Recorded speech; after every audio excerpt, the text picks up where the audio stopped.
Welcome back to the channel, guys and gals. My name is Norman, also known as King Julian here on this channel. So I don't remember. I think we did some test running on some shorts. We were going to actually set up a running thing today, but my son and I kind of got sidetracked doing some other stuff. Yeah, there's Loki in the background. You gonna come over and say hi? Can you say hi to everybody? There he is. Yeah. I know. You're a good boy. Rotten as hell, but you're a good boy. Yeah. Okay. Yes, I know. You're a good boy. Okay. Crazy as hell, but he's a good dog. So the dry transfers have come in for the gold lettering for the Pennsylvania card that I was working on, which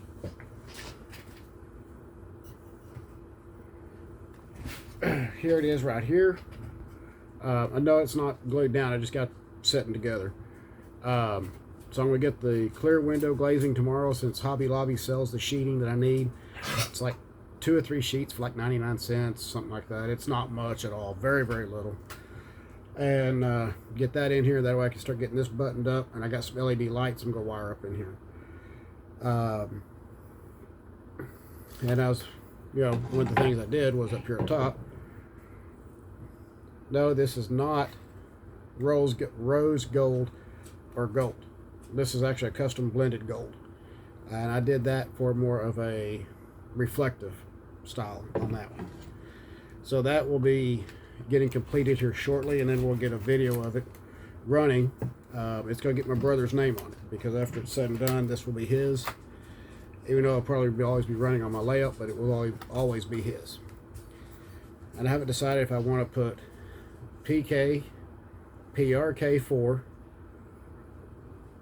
Paul Kepner. I don't know. I'm going to do something on the car for him. But it will always be his, and I've got the gold lettering to do that. So that one will be done.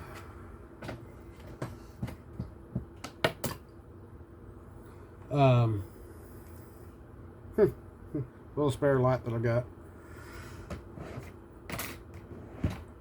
So this, I'm kind of in a dilemma on what to do here. This is a Williams shell for a Sharknose B unit. And the reason I'm in such a dilemma on this one is, well, I've already got a Sharknose B unit, but it says Pennsylvania on it. And originally I bought this just for this piece right here, this upper piece and this back portion. But I found that even though everything's correct, this piece is different right here.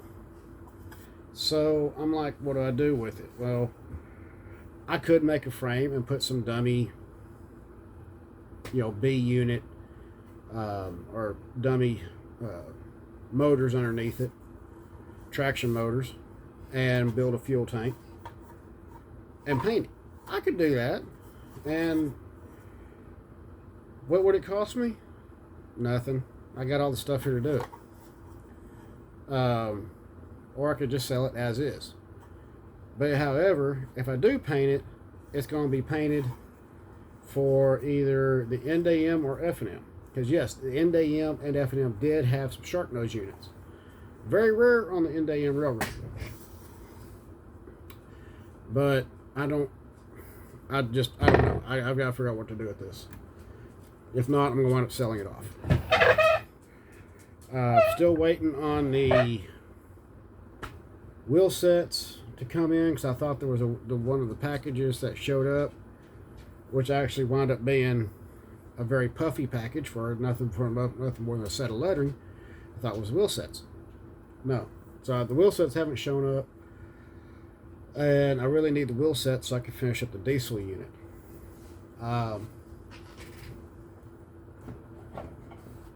And then I have this B unit shell that came with that shell together.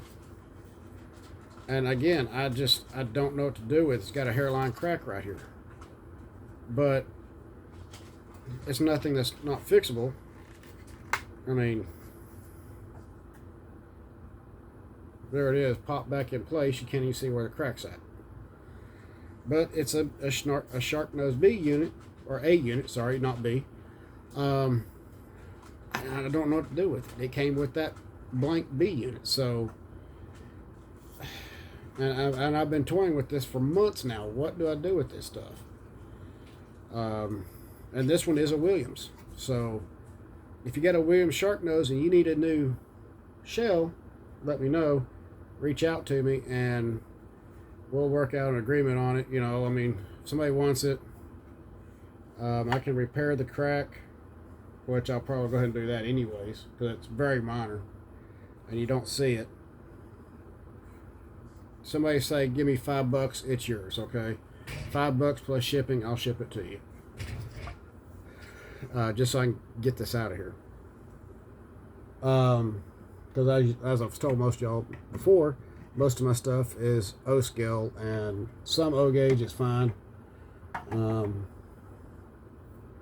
027, depending on what it is, works out pretty nice, but most part it's, you know, 027 or O gauge, O scale.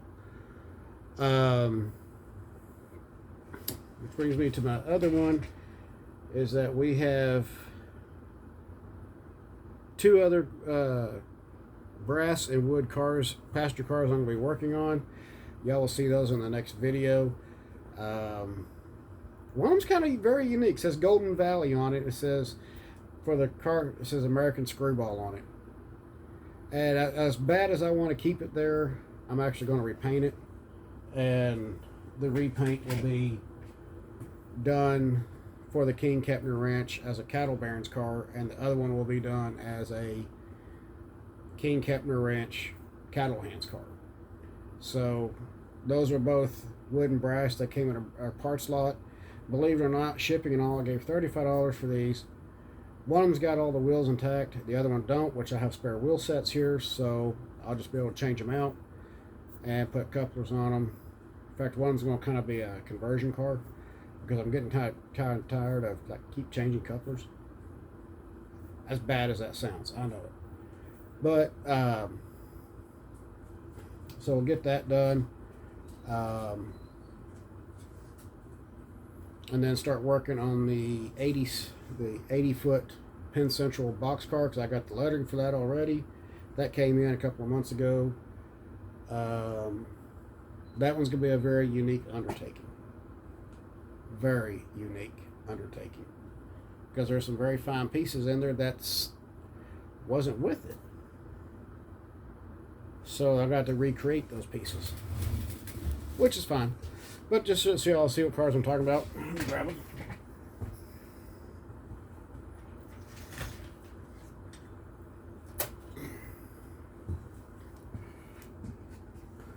Alright, so this is one of them. The big green monster. Now this one doesn't have any detailing on the inside, but the wheels are on there. Of course, these are 2-rail O-scale wheels, which don't mean anything. I mean, simply change them out, put line L wheels in there, you're good.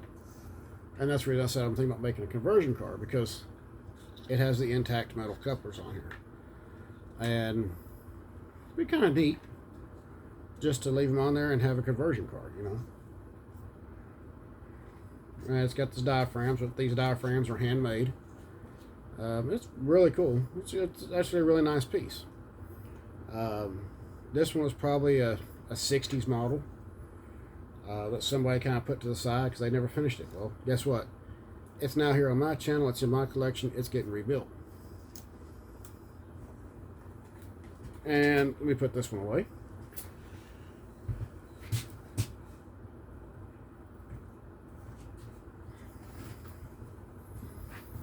And then we have this one right here, Golden Valley. I don't know how well you can see it right there, but it says American Screwball. Somebody had a sense of humor when they did it, and I think it's kind of cool. But this one will be repainted. As you can see, though, well, I already had one of the sides loose for a reason. It's all brass.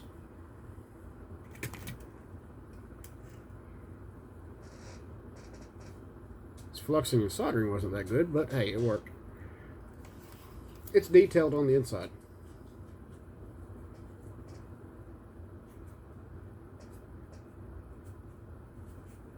And it's actually got mirrors in it and seating.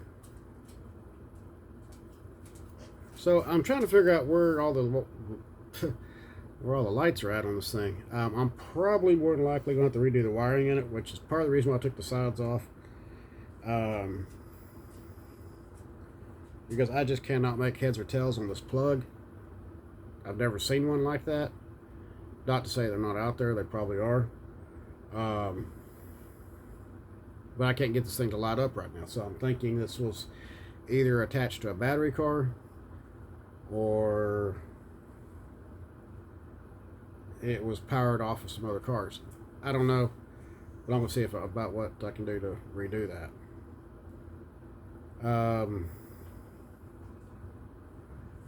But this will be one of the other King Kepner wrench. This will be the last two for the train. Get back on the articulates, get those done, and that will be the last set and the last of the cars for the King Kepner Ranch. And of course, then I'll have to replace the locomotive at some point. But no rush on that. That's neither here nor there. Then I have the DTI, which is stuck in reverse, and honestly, I've got a 1950s frame up there. Just the frame of the motors in that one is heavier than what that MPC era is. So I don't know what I'm going to do yet. More than likely, I'll probably just take the shell from that one, put it on this one, and then sell off the other frame. I don't know. Don't ask.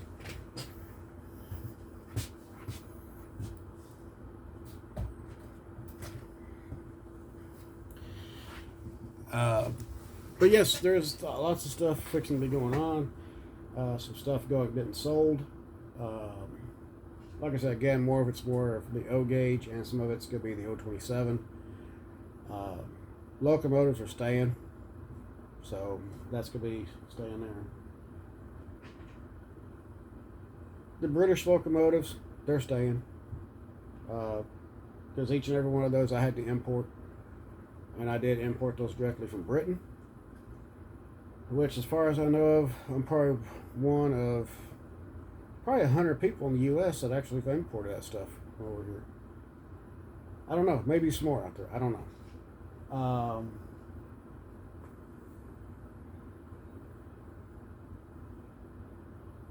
But yeah, I mean, I do like the trying stuff too. I mean, the British locomotives, especially HMS Hood. Oh, that brings me something else. I am waiting on the letters, the black letters, which should have already been here.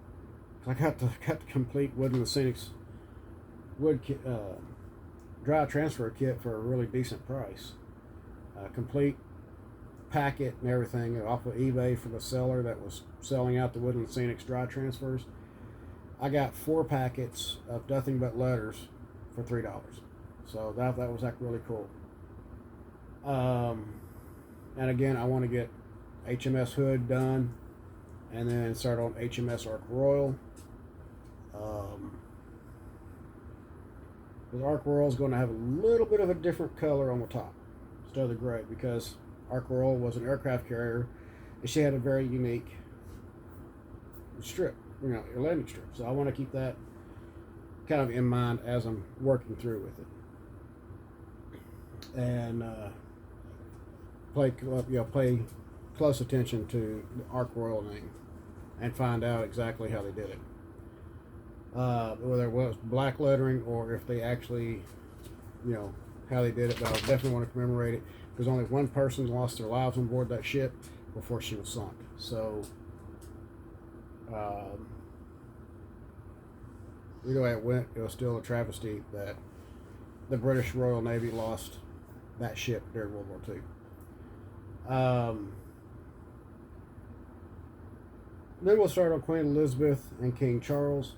I've already got the paints picked up for them, which I've had them now for several weeks. And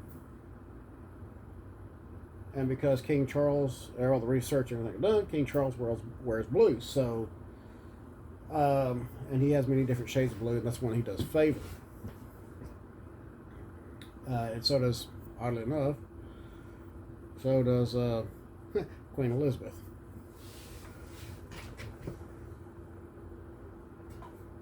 So here is Queen Elizabeth's color. This is a bright, kind of a brightish blue, but it's metallic. Oddly enough, this color from Duplicolor is like 1 or 2 shades lighter than what my Harley was originally in 1975. When we're talking about Spike. Well, it's not my Harley anymore. It belongs to somebody else. But I still got my black and white Harley, which is oddly enough all black with 3 hand-painted birds. But that was very close to the 1977 Pontiac metallic blue. And then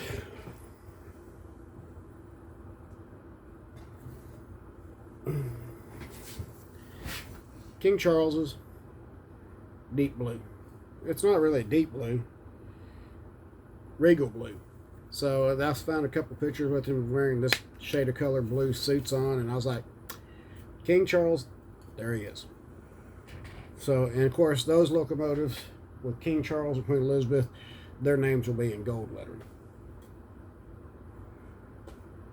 Alright, so that's kind of where we're at, and we'll do another video tomorrow after we get back from Hobby Lobby, and hopefully be in a position where we're going to start reassembling the Pennsylvania car, because I want to really get that done for my brother.